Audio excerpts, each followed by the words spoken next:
Yo, what is good, beautiful people? Woo! Man, we are back at it again. Another episode of SelzSpeaks podcast.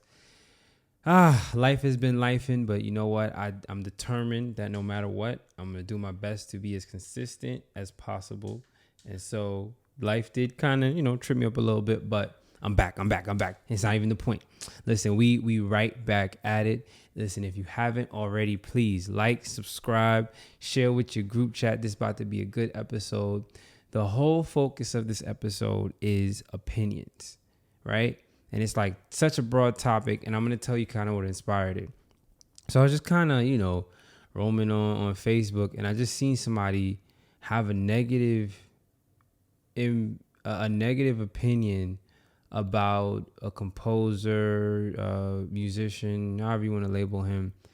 And it was just crazy to me because here you talking about a guy who has had massive success, and the person that was criticizing him hasn't accomplished anything even half or a quarter or an eighth of that scale. And it's like, it's one thing not to like something, but to go as far as to label somebody successful's work trash just because you don't like it, it was just too much, man. And, I was just like, you know what, this is a great time to kind of, jump back into it, take a topic I'm passionate about, because I'm telling you guys, it's been bugging me since the moment I seen it, because just the audacity of it just bothered me. And so, first is kind of understanding like, okay, what is an opinion, right? So an opinion is anything that is not a fact.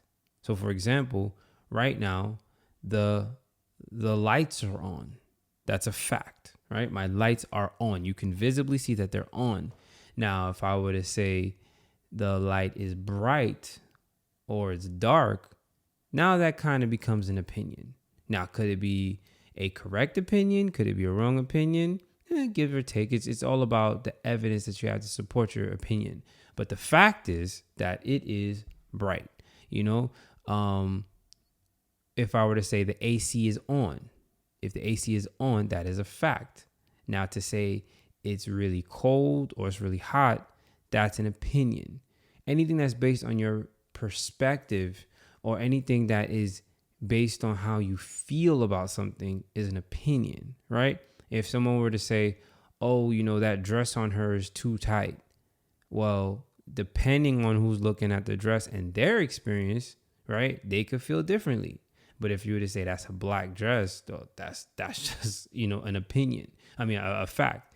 And even facts, to an extent, are manipulated by our perspective or our position, right? So, for example, when that whole video about is the dress white and gold or if it was blue and something, you're looking at something that should be based on fact, but the lighting, based on how the people perceive the picture, kind of affected what they believe to be fact. So, again, fact is something equatable. It's like purely logic based, like a yes, X's and O kind of thing. There's no middle room for a fact. A fact is just a fact, right? Like cars need, you put four tires on a car. That is a fact. Okay. Women, I'm not even going that deep. Yeah, I understand what a fact is. An opinion is something that's based on your feelings, right? This food is too spicy. This drink is too strong. It's all based on your perception of something. This artist sucks. That's your perception. It's an opinion. And so it's not to say that opinions are not important. I definitely think they are, right? But I think we really need to take precaution and have a system into how we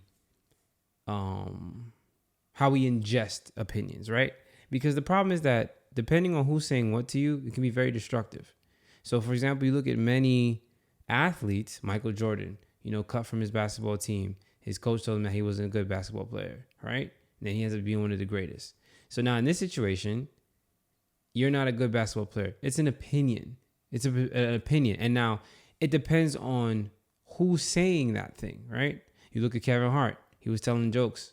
And then the guy at the comedy club told him like, yo, if comedy is what you want to do, I think you should do something else. Opinion. And so the problem is that a lot of people are allowing people's opinions of them to kind of steer them off in directions that they probably shouldn't be going. Some opinions are making people quit things that they shouldn't quit, and some people's opinions are making people start things that they shouldn't start. And so the first thing I think when it comes to an opinion is you have to be aware of who is saying what, right? You got to understand the perspective that they're coming from and also their history and their relationship with said topic. So for example, when I would be taking lessons with my piano teacher, he was a very opinionated and very, very strong worded individual, right? But I understood that this is a accomplished classical pianist who was in a position and had the level of skills in which I aspired to. So now, if he were to say to me, you play like garbage, it is an opinion. To him, of course, he would say it's fact, but it's still an opinion because somebody else who could hear me, who may not have all the experience or the ear that he has, could hear me and say, I sound amazing. But when he heard me, he would say, I sound horrible. But now because I value his opinion, because I value his perspective, I don't treat it like fact, but I take that opinion and I use it as constructive criticism to now go into my craft and make the corrections that he would suggest, practice even more so that I can get up to a level that he wants. And because I valued his opinion, right? Now the goal is kind of like, I do want to reach a level where I get your approval in this specific craft, right? I do one day want, if as a pianist, to play and then you're like, this is good. Why? Because I respect your opinion, your craft. I respect your opinion. I've seen that you have reached a level that I want to reach. And so if you're at this level and you can speak highly and positively of my playing, I understand that, okay, I'm getting somewhere. But this all starts because I respect this person, what they've accomplished, and I respect their opinion, right? It's the same way where we have certain family and friends. If somebody that you don't know comes up and tells you something like, oh, I think you're so rude, or I think you're a super cold person. If you know that this person doesn't know you at all, why would you give value to their opinion? It doesn't mean anything. The person doesn't know you. They're just kind of maybe seeing a split second moment, or maybe they caught you in a bad situation and they're casting judgment on you. But if somebody who knows you well, somebody who's been by your side, your ride or die, your best friend, your sibling, even your partner is like, hey, in that situation, you're a little rude. You receive it differently. Why? Because of who? You have a relationship with this person. This person knows you. So when they give you opinions on you, you're more likely to listen because you know this person understands and knows who you are. And so the first thing we got to consider when it comes to opinions is being aware of who is saying it. If someone who is not an accomplished musician is going to be critical about someone else's musical career, I'm going to take that with a massive grain of salt, because I'm going to say, what have you accomplished as a musician? What have you done as a musician? What is your contribution to musical excellence? And if this person has no contribution, no album, no song, nothing on iTunes, you haven't produced anything, you haven't written a song even, you don't even have a performance as a major headliner, or you're the main artist. It's like, who are you to be judging someone else's career when you basically don't have your own career as a featured artist? It's asinine. It doesn't make sense. And the problem is that, imagine if you are an accomplished artist and you've won award after award, and then you see these kind of people start to be super critical towards what you've done, saying, oh, you're horrible, you suck, you're cheap, this, whatever. And it's like, you listen to that and you allow it to weigh heavy on your heart. These are the things that discourage people who are actually very successful, but you just listen to a bunch of unsuccessful people talk to you. Always remember this. Unsuccessful people have a lot to say about successful people. It's always the people who are not doing anything that have the time and the energy to criticize and attack people who are doing something.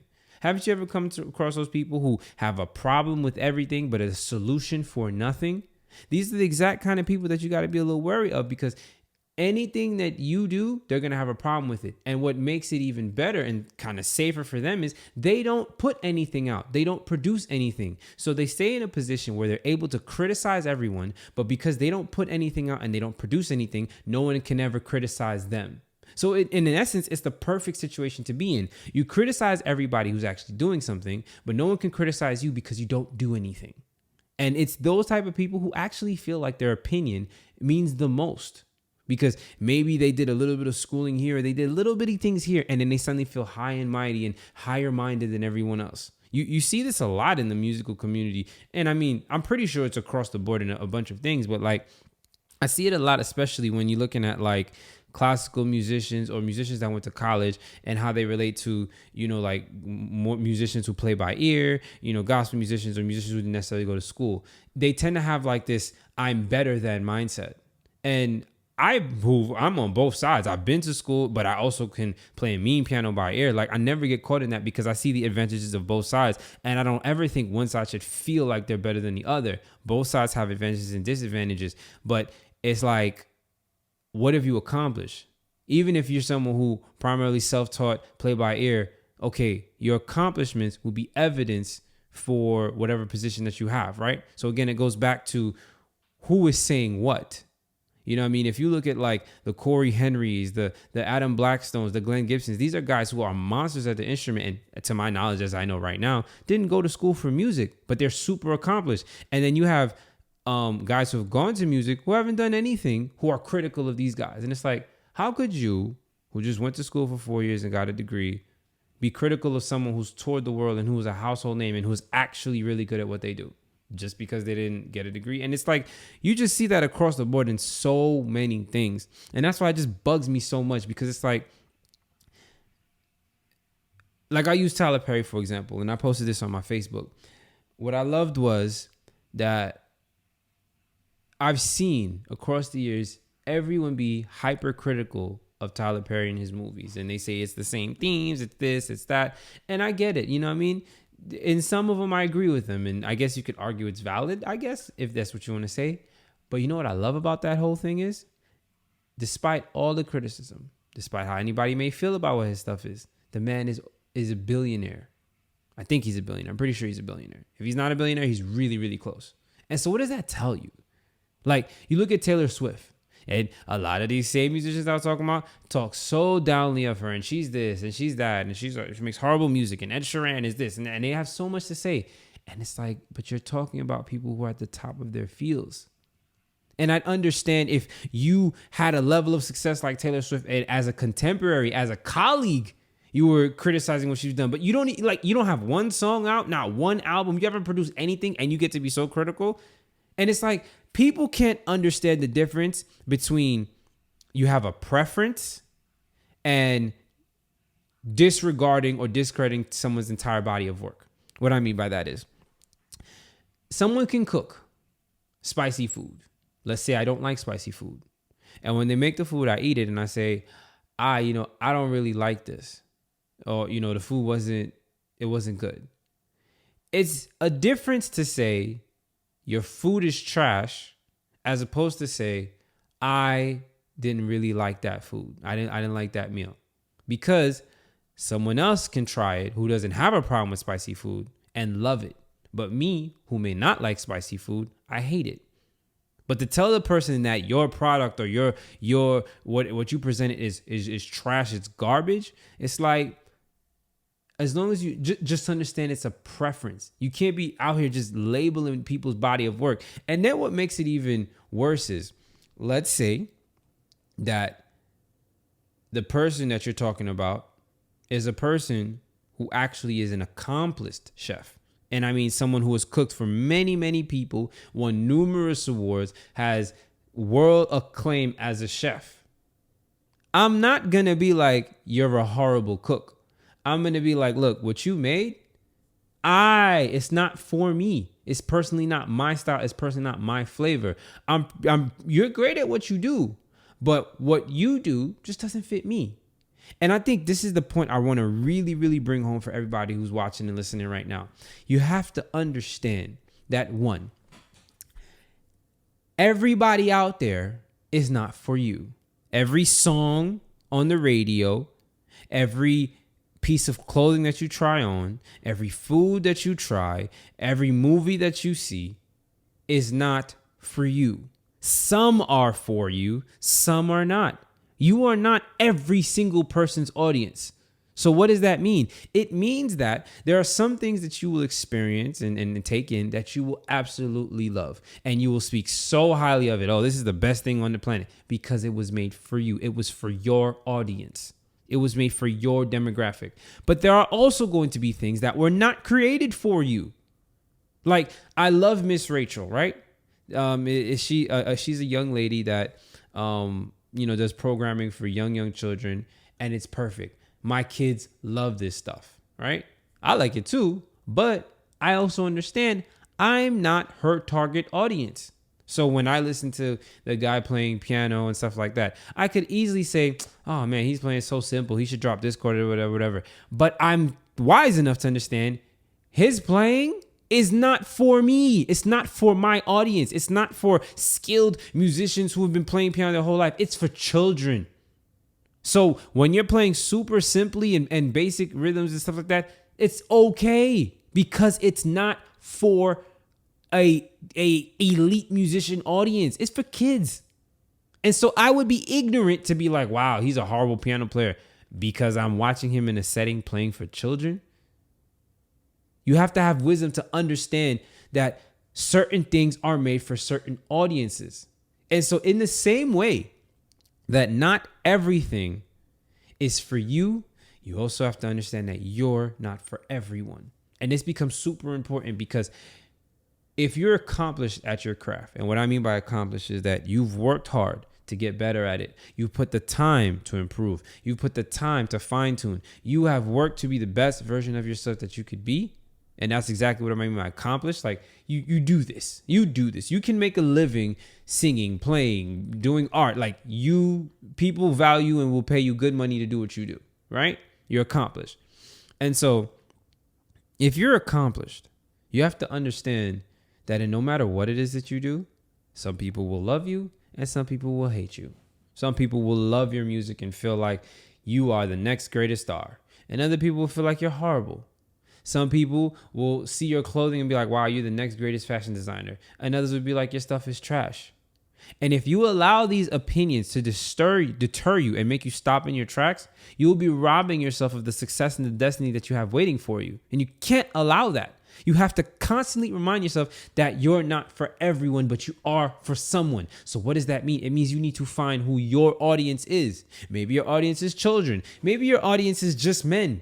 Older men. Maybe your audience is younger guys who are just coming out of college. Maybe your audience is overweight musicians who are trying to lose weight. Maybe your target audience is gamers who are struggling to find girls. They call these things niches. Niche. What's your niche? Everything that you do has a niche. When you play and you create music, you have a niche. What is the audience that you're aiming for? But people don't understand that. Treat everything like everything is for everybody. And it's not. It's not. And so even what you do, your product, your skill, your craft, your gift, it's not for everybody. I'll give an example of when I was talking to a friend of mine and we're talking about two different pastors and, we're talking about like a pastor like Mike Todd, who's very energetic and can be a little bit, on the flashier side, and he's a little bit more modern and a little bit more connected to urban culture. And then you look at a guy like, T.D. Jakes, a little bit more seasoned, a little bit more, wise in his years, grays in his hairs. He's a little bit more, I don't even want to use the word conservative. He's not nowhere as modern or urbanly connected as Mike Todd is, right? And a friend of mine was like, yeah, I think, Todd is a horrible preacher, but I love T.D. Jakes. And I was like, well, I don't know if I necessarily agree with that. I just think he's not for you. And she was like, you know what? That's what it is. Like, he says good things, but his style is not for me. I like more of that seasoned vet kind of style. And it's like, that becomes super important, even for yourself. You have to know what you like. So you're not quick to be out here calling everybody garbage just because it doesn't connect to you, because not everything is meant to connect to you. And that becomes important. Why? Because if you listen to, let's just go back to preaching. If you listen to a preacher preach and it's not hitting, it doesn't mean that you don't like preaching. It just means that this brand, this style of preaching wasn't for you. Try a different one. Try a different brand. You think about food, right? Not every, when the chicken sandwich craze hit, right? You had Popeyes doing one. Chick-fil-A has been consistent. You had a whole bunch of places dropping their own chicken sandwich. And some places had chicken sandwiches that you wouldn't like at all. And some places had one. And so so is it that if you go to one place and that chicken sandwich is horrible, you hate chicken sandwiches? No. You like Popeye's chicken sandwich, but you don't like Burger King's chicken sandwich. Or you love Chick-fil-A's chicken sandwich, but you don't like Wendy's chicken sandwich. Each place has its own style of doing something. And so you got to find the style that speaks to you. And that goes across the board. You may like music from, old school jazz, and you hate new school fusion. Or you may like, R&B laid back music, or you can't stand R&B and you're a big fan of pop. It's okay. But understand that it's preferences. You prefer things. It doesn't mean that just because you don't like R&B is horrible. And a lot of people do that. We've seen so many times, even if you look at, when you always have those conversations between the older generations and the new generations. Oh, back in my day, my music was so much better than this music today. Look, if you want to say that music required more skill and, a lot of more technical ability to achieve, in previous generations, okay, we can look at that as a legitimate statement.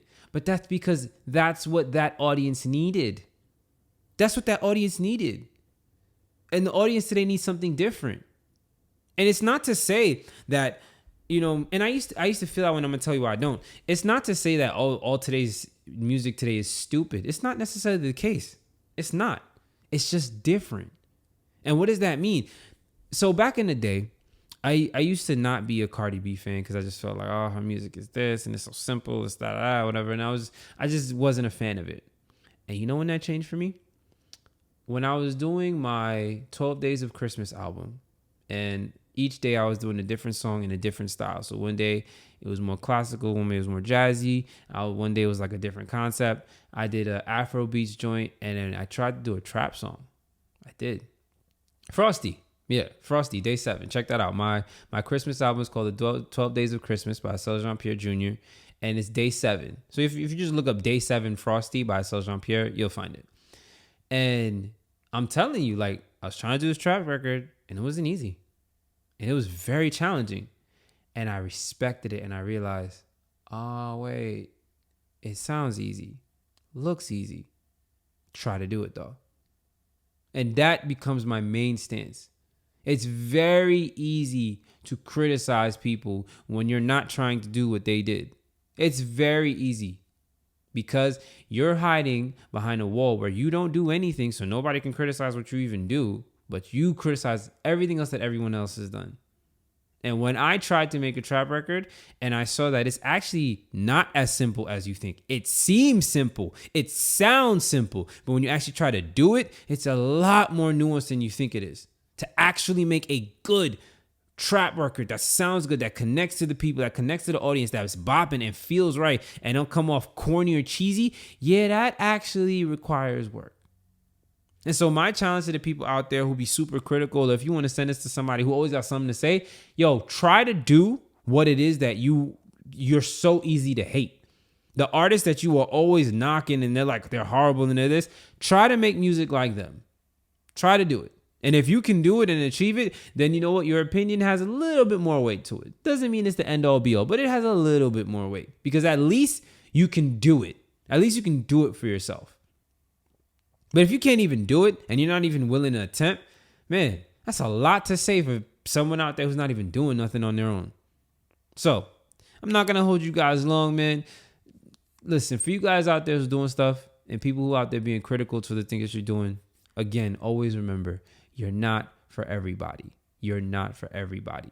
If I were to judge a fish by its ability to climb a tree, it would fail every time. But if I put it in its environment that it's supposed to be, it'll be fine. Find your audience. Find your environment. Cater to your audience. And you'll watch, you will grow and have so much success. And even with all the success that you have, there will still be people that don't like you. And that's perfectly okay. Why? Because you're not for everybody, but you are for somebody. And I want you to remember that. Listen, LeBron James, as great as he is, I'm not a fan of LeBron James, but I respect everything he does. He's an amazing basketball player. I would be a fool to say he's a horrible basketball player. Absolutely no way. The longevity, the skill, the stats, the championships, he's an amazing basketball player. Is his style of basketball my favorite, my preference? Nah, I'm a Kobe guy. And for me, Kobe will always be my GOAT. But I would never, ever in my right mind discredit any other basketball players and say they're garbage because they didn't play like Kobe. Everybody's different. Not everybody is for you. It's a preference. And for the faster that you understand that, and not only apply it to the things that you like and criticize, but you also apply it to the criticism that you receive, you'll understand that. And it goes in even to relationships too. You're not for everybody.